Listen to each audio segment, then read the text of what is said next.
we could use the actual show open music to set up our conversation about last week's episode. Spoiler alert, it's been 5 days of episode 1, and to set up episode 2 of Game of Thrones, the final season in our Survivor pool. But why would we use the regular music when we can use Frank Caliendo singing the music as Lou Holtz? Do you have that, Mike Del Tufo? Thank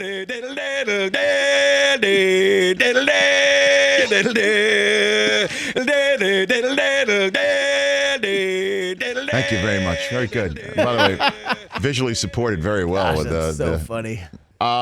So we held a draft, a Survivor pool draft, from a pool of the 10 most popular characters, or well-known characters, one would think. Yes. Or primary characters remaining in Game of Thrones alive.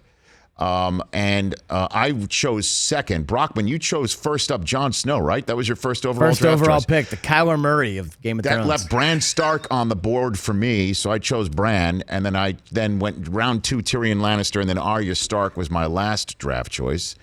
And you get 1 point for surviving episode 1. That's a 3-pointer right there.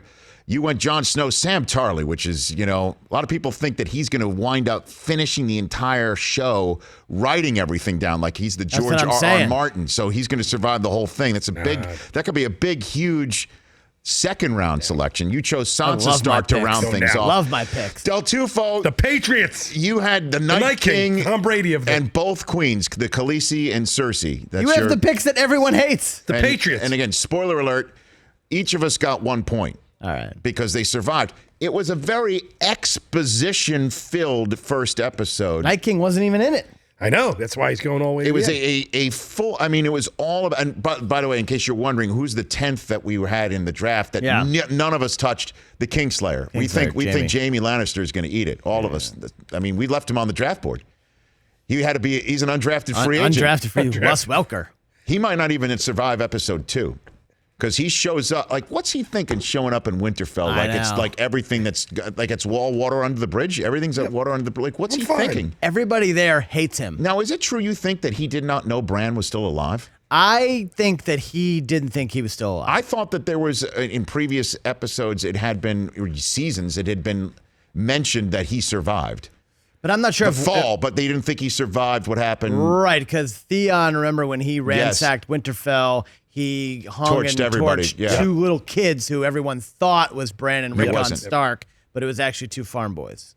So I think Jaime doesn't know that Bran's alive, obviously, until the end of episode 1. He might not survive the next episode, man. That stare at the end. But what's going to happen? I mean, he's still cool with Brienne, right? So, she's there. And so many people were wondering asked or tweeting at me or what I think of the first step. I thought it was great. It was great. It's been 20 months since we've been had a an while. episode. So it was great to see everybody, and then you have to have some form of story setup, some sort of exposition set up to set the stage for everything. Now, if episode 2 is like that, and we only have 4 more to go, I'll be a little disappointed. But think about it. 90% of the characters are all now at Winterfell. Some of these guys have never shared a scene together, so that's really cool. We're now seeing... we're seeing Daenerys have that great scene with Samwell Tarly. It's like it was when we first got interleague play in baseball.